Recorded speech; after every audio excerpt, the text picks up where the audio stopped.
desarrollar patología del estómago y del esófago es un poquito largo. Entonces lo que vamos a hacer es, les voy a dejar en la plataforma donde está grabada la clase de esófago, que es súper corto. Patología esofágica es bastante corto. Se habla nada más de esofagitis y después cáncer de esófago. No hay mucho que mencionar. Sin embargo, patología gástrica es un poco más complicado. O sea, voy a desarrollar eso.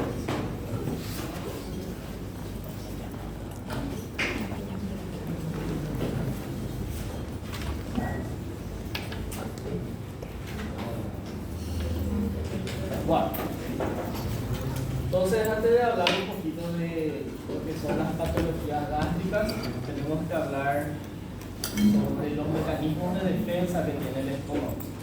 Ustedes saben que el estómago es un órgano que tiene como función la digestión de los alimentos. Para llevar a cabo eso, utiliza sustancias químicas ácidas, ¿cierto? El ácido clorhídrico. Ese ácido clorhídrico que produce es un medio dañino a la misma mucosa. Entonces, ¿cómo lo hace? ¿Cómo hace el estómago para poder resistir esa acidez que tiene? Entonces, lo hace mediante mecanismos de protección. Uno de los mecanismos de protección es la mucosecreción. El estómago secreta una capa de moco que le protege, ¿sí? Esa capa de moco es producida por el epitelio que tiene, un epitelio especial, un epitelio mucosecretante, ¿sí?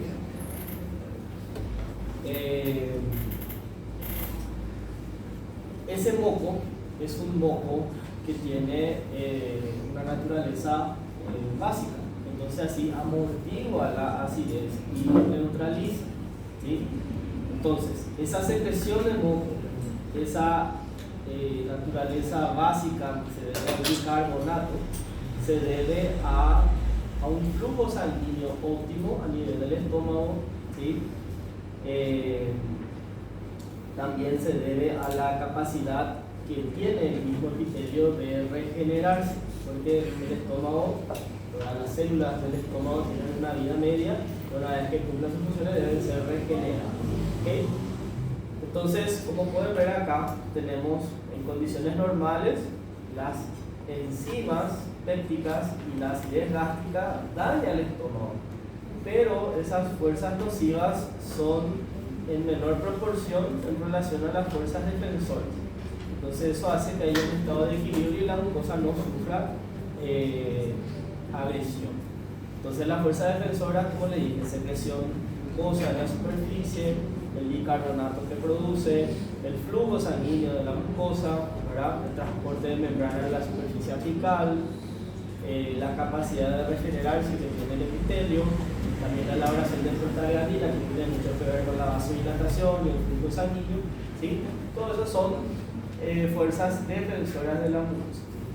Ahora, en ciertas condiciones se pierde ese equilibrio.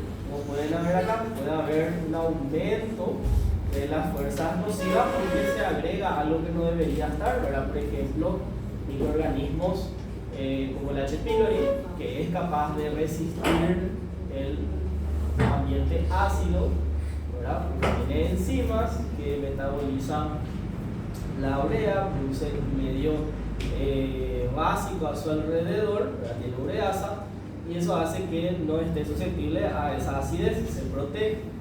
Después tenemos, fíjense, AINES, aspirina, cigarrillo, alcohol, que intervienen mucho en el flujo sanguíneo del estómago. Entonces, al tener esa fuerza defensora alterada, sufre la lesión. Después tenemos condiciones en donde la secreción de ácido es mucho por encima de lo normal. Y también tenemos el reflujo que puede venir, en este caso, del duodeno hacia el estómago, ¿okay? Entonces eso es por parte de factores agresores. Pero también puede haber una disminución por una disminución en los mecanismos de defensa. Por ejemplo, cuando hay una isquemia, cuando hay un shock, ¿sí? Toda la sangre va hacia órganos vitales, ¿no es cierto? Corazón, cerebro, y el tubo digestivo queda de lado. Sin embargo, eso hace que sufra, ¿verdad? Lesión, esa mucosa gástrica. Entonces, por eso cuando uno se interna, y más todavía se interna en condiciones patológicas bastante graves, uno de los medicamentos que se le prescribe es protector gástrico, ¿sí? Para prevenir úlceras gástricas. Después tenemos retraso del vaciamiento gástrico, cuanto más tiempo está el alimento ahí, ¿verdad? Puede agredir también la mucosa, y factores de repente del anfitrión, ¿okay? Entonces, cuando existe una pérdida de ese equilibrio, vamos a tener una alteración del mucosa. Y cuando este pierde tejido, estamos hablando de úlcera, ¿verdad? Entonces hay una úlcera cuando se altera este equilibrio y hay una pérdida de tejido, de sustancia en él. Entonces, vamos a hablar un poquito de las enfermedades. En primer lugar tenemos lo que se llama la gastropatía, ¿sí? La gastropatía no tiene un patrón morfológico característico. De repente podemos observar que existe una lámina propia con edema, congestión, hay un aumento en la longitud de las foveolas gástricas, escasos linfocitos y plasmocitos, ¿sí? Si vemos que hay actividad inflamatoria, vamos a ver presencia de neutrófilos, ¿sí? Que van a estar presentes predominantemente a nivel de las glándulas intraepiteliales, ¿sí? Y también podemos ver erosiones y hemorragias, ¿sí? Bueno, entonces macroscópicamente, como le dije, no hay ninguna alteración. Macroscópicamente se puede visualizar mediante endoscopías, y como le dije, de repente se puede ver una mucosa más brillosa, hiperémica, nada. ¿Okay? En cuanto a la clínica, la gastropatía, ¿verdad? Varía según la etiología que puede ser, que no hay un patrón característico para diferenciar entre ellos, ¿verdad? Y clínicamente se manifiesta con dolor en el epigastrio, vago, que a veces puede acompañarse de vómitos. Bueno, también tenemos las lesiones asociadas al estrés o la gastritis aguda, ¿sí? Las gastritis agudas no son frecuentes, se ven en episodios de un estrés muy intenso, ¿verdad? Por ejemplo, traumatismos graves, quemaduras extensas, ¿sí? Procesos intracraneales, ya sean tumorales, hemorrágicos, ¿verdad? Por ejemplo, cuando hay una úlcera gástrica asociada a quemadura, tiene un nombre, se llama úlceras de Cushing. Si vemos asociado a procesos intracraneales, se llaman úlceras de Cushing, ¿okay? Entonces, en estos casos vamos a ver que hay una alteración en la perfusión sanguínea del estómago, y por eso hay erosiones e inflamación aguda en esta mucosa gástrica, ¿okay? Entonces, fíjense, más del 75% de los pacientes son críticos a desarrollar lesiones gástricas en estas situaciones graves. Por eso se le prescribe protectores gástricos, ¿okay? Entonces, morfológicamente, a la endoscopía podemos ver acá sí ya un patrón más brilloso a la mucosa, con un punteado hemorrágico difuso, no tiene una localización preferencial. Y microscópicamente vamos a ver hemorragia en la mucosa y submucosa con inflamación, células inflamatorias, y no hay cicatriz, o sea, no hay fibrosis, nada de eso. Entonces es un proceso agudo. Entonces acá tenemos una imagen donde podemos observar la mucosa gástrica. Fíjense, tiene ese aspecto brilloso por la congestión, el edema, y como hay hemorragia en la lámina propia y submucosa, vemos ese punteado rojizo difuso. Vemos un mayor aumento. Fíjense, vemos los pliegues gástricos que están presentes, están conservados. Sin embargo, vemos úlceras pequeñas pero múltiples y difusas en todas las mucosas. Más que úlceras son erosiones, ¿verdad? Porque es más superficial. Fíjense, esta es la microscopía. Lo que nos llama la atención es la transacción de matices, la lámina propia y la submucosa. Entonces, eso es lo que nos muestra ese punteado rojizo difuso.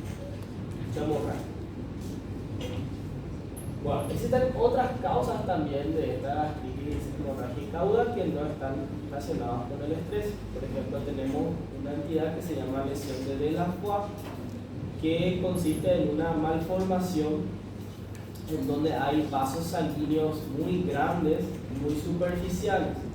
Entonces, al ser superficiales, estos pueden erosionarse y sangrar. ¿Okay? La podemos ver, fíjense, vemos las arrugas gástricas, ¿sí? Y podemos observar una hemorragia, en este caso aguda, que no está relacionada con el.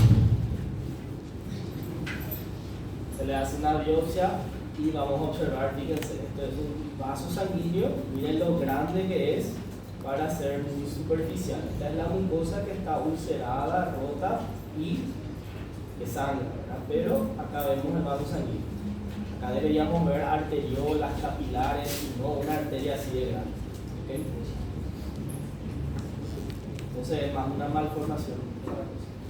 También tenemos otra que se llama ectasia vascular antral gástrica, ¿sí? En este caso vamos a ver unas bandas longitudinales eritematosas sobre la mucosa, ¿verdad?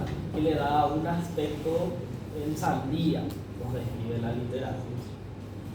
La verdad yo tanto no le veo así, pero bueno, pues acá tenemos la endoscopía, fíjense, tenemos la mucosa gástrica y tiene como unas bandas longitudinales, ¿verdad? Que le da ese aspecto en sandía. Entonces, ¿qué es lo que vemos acá? Acá vemos vasos sanguíneos, también anormalmente grandes, dilatados en la lámina propia, pero son de paredes muy delgadas, ¿sí?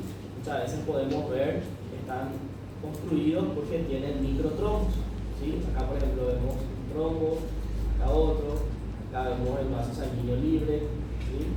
Entonces, esa es la característica de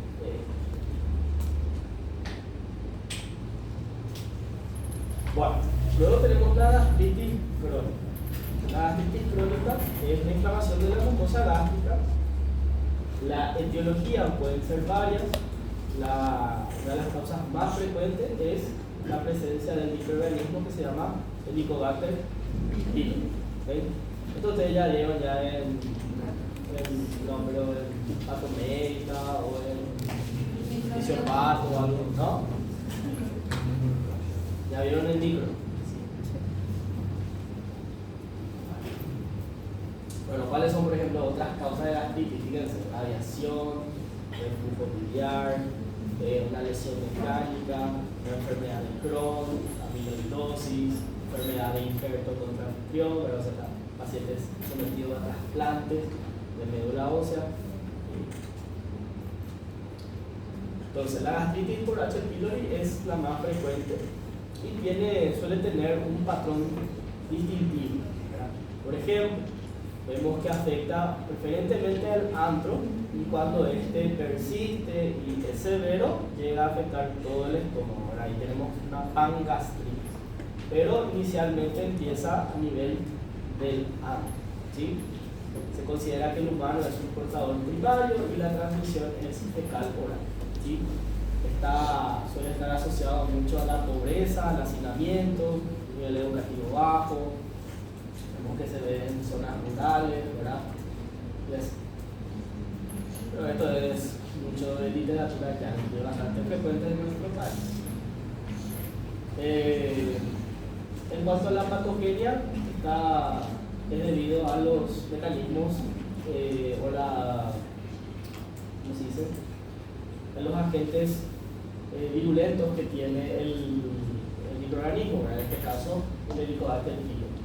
Tenemos, por ejemplo, el flagelo, la ureasa, adesina, tenemos también lo que se llama una toxina que se llama gen A asociado a la citotoxina. Este, por ejemplo, es muy importante porque aquellas cepas que tienen este gen, ¿verdad?, suelen estar condicionadas a mayor riesgo de cáncer, por ejemplo, de estómago, cáncer y linfoma. Bueno, acá no se ve muy bien la imagen, se ve muy pixelada, pero lo que tienen que ver es que nos llama la atención las glándulas como que están muy separadas entre sí. Nosotros deberíamos ver todas las glándulas muy próximas unas por otras, ¿cierto?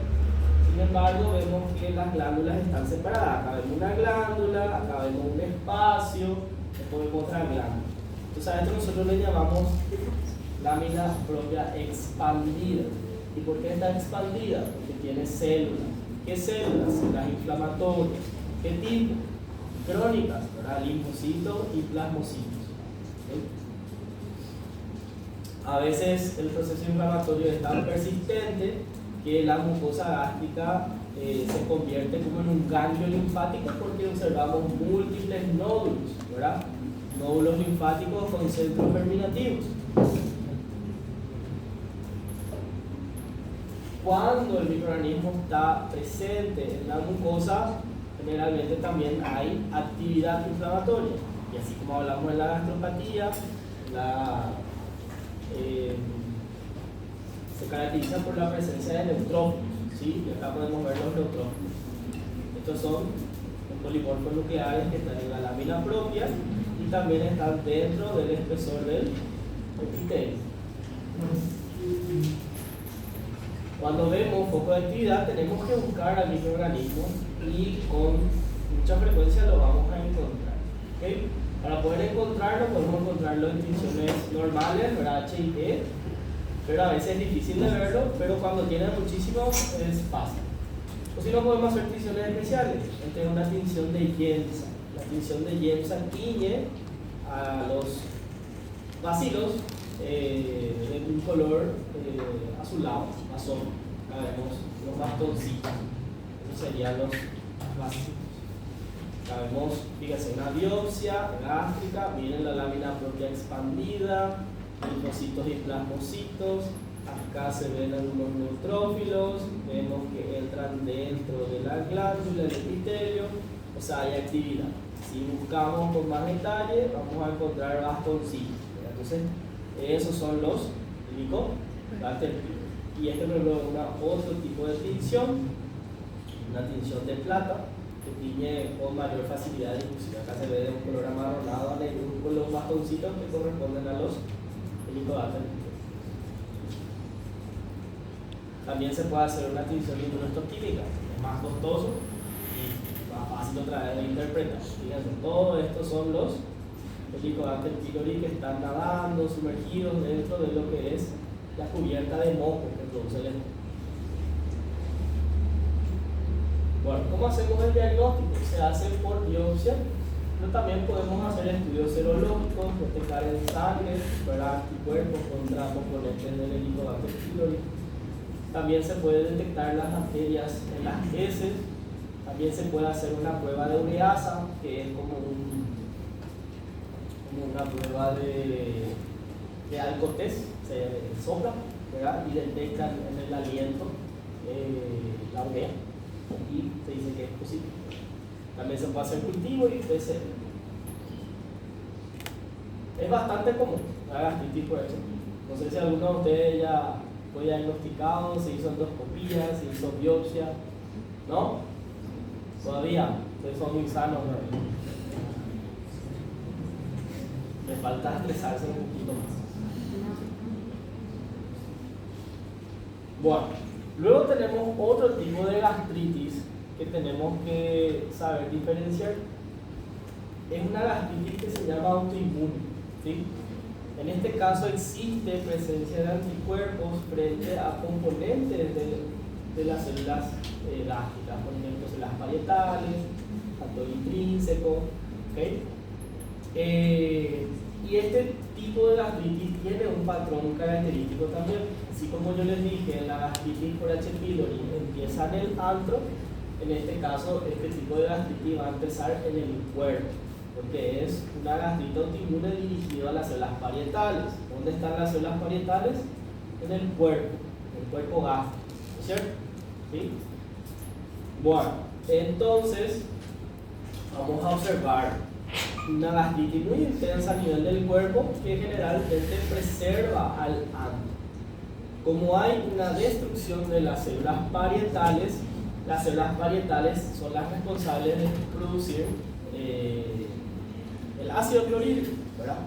Entonces no hay una hiperacidez en el medio gástrico, y como no hay una hiperacidez como respuesta, las células endócrinas secretan en gran cantidad gastrina para tratar de compensar esa baja secreción de ácido y pérdida de células parietales. Entonces hay una hipergastrinemia, ¿okay? Y esa hipergastrinemia se debe a una hiperplasia de las células endócrinas, que también puede condicionarle y llevarle a un tumor neuroendocrino, ¿sí? Entonces la gastritis autoinmune puede llevarle a un tumor neuroendocrino, ¿sí? Bueno, el daño es principalmente en la mucosa corporal, generalmente se asocia a atrofia, o sea, adelgazamiento, con pérdida de las rugosidades gástricas. Y a la inflamación vamos a ver lo parecido a lo que veíamos con el H. pylori, solamente que no vamos a ver H. pylori, vamos a ver que el antro está respetado y el cuerpo es lo que está más afectado, ¿okay? También podemos ver metaplasia, o sea, células caliciformes. Se puede ver también hiperplasia de células endócrinas, ¿sí? Y lentamente se van perdiendo las células parietales y principales. Entonces acá podemos observar, fíjense, esta biopsia corresponde a una mucosa corporal. Acá vemos las células parietales, entonces me indica que estamos en el cuerpo. Vemos un denso infiltrado inflamatorio, la ira propia expandida, ¿verdad? Fíjense, vemos células caliciformes, o sea, hay una metaplasia. Acá vemos la metaplasia intestinal, también vemos metaplasia con células de Paneth, ¿sí? Esta es una tinción especial que nos muestra un aumento en el número de células endócrinas, entonces tiene una hiperplasia de células neuroendócrinas. Bueno, en cuanto a la clínica, vemos que se manifiesta cerca de los 60 años, es más frecuente en mujeres que en hombres, como cualquier enfermedad autoinmune, ¿sí? Y también puede asociarse a otras enfermedades autoinmunes. También puede manifestarse con anemia perniciosa. La anemia perniciosa es debido al déficit de factor intrínseco. ¿Y esto ocurre por qué? Porque las células parietales producen factor intrínseco. Y como se destruyen las células parietales, no hay factor intrínseco para poder absorber vitamina B2. ¿Okay? Entonces tenemos acá una pequeña tabla como para comparar los dos tipos de gastritis que son más frecuentes, ¿verdad? La que está asociada al H. pylori y la que es autoinmune. Fíjense la localización, H. pylori en el antro, autoinmune en el cuerpo, ¿sí? En cuanto al infiltrado inflamatorio, vamos a ver, ambos tienen linfocitos plasmocitos. El H. pylori es que suele tener neutrófilos. Fíjense, la producción de ácido está aumentado o ligeramente disminuido en el H. pylori. Sin embargo, el autoinmune está disminuido y por eso hay una hipergastrinemia. La gastrina está aumentada para tratar de compensar ese déficit. ¿Okay? Puede estar relacionado a otras lesiones, sí, el H. pylori con pólipos hiperplásicos o inflamatorios y el autoinmune con una hiperplasia de células neuroendócrinas. ¿Okay? En cuanto a la serología, podemos detectar anticuerpos contra H. pylori en el H. pylori y anticuerpos contra componentes de las células parietales en la autoinmune. En cuanto a las secuelas, fíjense, la H. pylori puede llevarle a una úlcera gástrica, a un adenocarcinoma y la autoinmune, por ejemplo, también adenocarcinoma, pero también un tumor neuroendocrino que se llama carcinoma. ¿Okay? Bueno, luego tenemos formas infrecuentes de gastritis. Uno es la eosinofílica. En este caso vamos a tener dentro del infiltrado inflamatorio una gran cantidad de eosinófilos que está relacionado en pacientes alérgicos atópicos. Entonces tenemos ese antecedente de asma, rinitis alérgica. Si no, va a ser difícil hacer alérgico. Después tenemos la gastritis linfocitaria, que está muy íntimamente relacionada con la enfermedad celíaca, ¿sí? En este caso hay una gran cantidad de linfocitos dentro del epitelio, linfocitos intraepiteliales. También tenemos gastritis granulomatosa, que se puede ver en la enfermedad de Crohn, sarcoidosis, tuberculosis, otras psicosis y así. Bueno, luego tenemos la úlcera péptica, ¿verdad? En el caso de la úlcera péptica sería una complicación de la gastritis. En este caso ya hay una pérdida de la mucosa, que puede ser gástrica, hasta inclusive puede ser del duodeno. Está asociado al H. pylori, está asociado al consumo crónico de aires y también al tabaquismo. Entonces, morfológicamente suelen aparecer sobre el fondo de una gastritis crónica. La mayoría de los casos son únicas, ¿sí? A nivel duodenal suele ser más en el duodeno proximal y en la gástrica suele ser más a nivel de la curvatura menor, una transición entre el cuerpo y el estómago. Algo muy importante en cuanto a las úlceras es que tenemos que saber diferenciar las úlceras del cáncer, porque el cáncer gástrico muchas veces se manifiesta como una úlcera, ¿sí? Entonces el diagnóstico se hace por microscopía, a ver si esa úlcera es benigna, una úlcera péptica o es un cáncer, ¿sí? Entonces, ¿qué es una úlcera gástrica benigna o una úlcera péptica? Es un defecto de la mucosa, como el sacabocado, ¿verdad? Como que se le sacó un pedazo así de la mucosa. Es bien delimitado, es redondeado u ovalado. Los bordes están al mismo nivel de la mucosa restante, ¿sí? El fondo es hemorrágico o puede tener fibrina. Entonces acá podemos ver, fíjense, un defecto de un sacabocado de la mucosa, ¿sí? Los bordes llegan a nivel de la mucosa, ¿verdad? No hay sobreelevación de los bordes. Vamos a ver que el fondo en este caso tiene fibrina, ¿sí? Entonces este tiene características de benignidad. Acá vemos lo mismo, fíjense, una pérdida de la mucosa, vemos la úlcera, ¿verdad? Está al mismo nivel de la mucosa, no hay una sobreelevación del mismo, de los bordes, y vemos fibrina en el fondo. Si miramos la microscopía, vamos a ver acá la mucosa normal, ¿verdad? Alrededor, y acá la pérdida de la mucosa. Esta es la úlcera. En el fondo hay tejido muerto, ¿verdad? Y tejido de granulación. Bueno, la úlcera gástrica suele manifestarse con ardor a nivel epigástrico, un dolor continuo. Muchas veces un dolor después de las comidas, se alivia con el consumo de álcalis, también puede estar asociado a náuseas, vómitos, flatulencias, eructos y pérdida de peso, ¿sí? ¿Cuáles son las complicaciones? Fíjense, hemorragia y o perforación, ¿verdad? Y algo muy importante, no se transforma en cáncer, ¿okay? No se maligniza una úlcera péptica. Entonces acá podemos ver como complicaciones tenemos hemorragia, perforación y también puede llevar a una obstrucción, ¿verdad? Por el proceso de reparación y fibrosis. Bueno, luego tenemos las gastropatías hipertróficas. Acá tenemos dos entidades que tenemos que reconocer. Uno se llama la enfermedad de Mennetier, es un trastorno raro que se asocia a una hipersecreción de factor de crecimiento transformante alfa, ¿sí? Se caracteriza por una hipoproteinemia, pérdida de peso, diarrea y edema periférico. Algo muy importante, tiene un riesgo elevado para cáncer de estómago. Entonces, la enfermedad de Mennetier macroscópicamente se caracteriza porque los pliegues son más gruesos, son más irregulares, entonces recuerda al cerebro, a la circunvolución, ¿sí? Entonces tiene un aspecto cerebriforme o cerebroide, podemos decir, ¿sí? Se ve más en el cuerpo y el fondo y el antro suele estar conservado. En la microscopía vamos a ver una hiperplasia de la mucosa foveolar, entonces las células van a tener un aspecto como ondulado, acerruchado, ¿sí?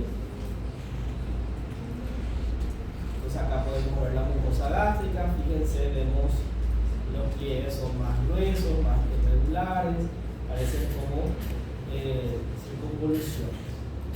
Acá tenemos otra imagen, fíjense. Este es el estómago abierto, donde vemos las arrugas gástricas son muy gruesas y tiene un cierto parecido, ¿verdad?, al cerebro, ¿verdad? A la microscopía vamos a ver que ese aspecto cerebroide se debe a una hiperplasia y hipertrofia de la mucosa, que como no tiene mucho espacio, las células epiteliales se amontonan entre sí, entonces tiene ese aspecto ondulado o acerruchado, como podemos ver acá. ¿Ven? Tiene un aspecto acerruchado. Acá vemos lo mismo, fíjense el aspecto acerruchado que tiene estas glándulas. Bueno, luego tenemos otra granulopatía que se llama enfermedad o síndrome de Zollinger-Ellison. ¿Sí? Creo que varias veces ya lo mencioné. En este caso, vamos a tener un tumor que no necesariamente está en el estómago, puede estar en cualquier parte. Pero ¿qué hace este tumor? Secreta gastrina. Entonces, si secreta gastrina, va a haber hipergastrinemia, así mismo, ¿verdad? Fíjense, lo más frecuente es que estén en el intestino delgado o en el páncreas. Produce úlceras duodenales, diarrea crónica, ¿sí? La mucosa gástrica está engrosadísima, hay un aumento en las células parietales por la hipergastrinemia, ¿sí? Hay también hiperplasia de las células mucosas del cuello por hipersecreción del moco, ¿sí? Fíjense que como acá hay una hiperplasia de células endócrinas, entonces este tiene riesgo a gastrinoma, ¿okay? Entonces es parecido también a la gastritis autoinmune.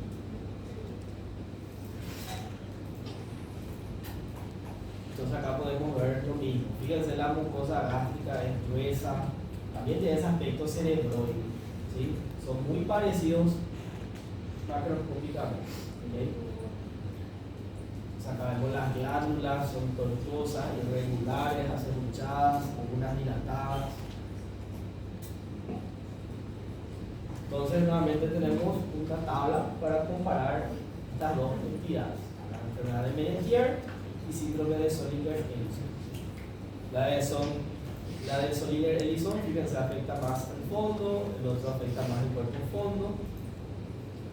Vamos a ver que el factor de riesgo del síndrome de Zollinger-Ellison es el desarrollo de gastrinoma, ¿verdad? Tumores neuroendocrinos, que inclusive pueden formar parte de un síndrome que se llama síndrome neuroendocrino múltiple, o sea, múltiples tumores neuroendocrinos. ¿Okay? Y el riesgo para adenocarcinoma en el caso de Menetier sí, en el Zollinger-Ellison no. Otro tipo de tumor en el Zollinger-Ellison y otro tipo de tumor en el de Menetier.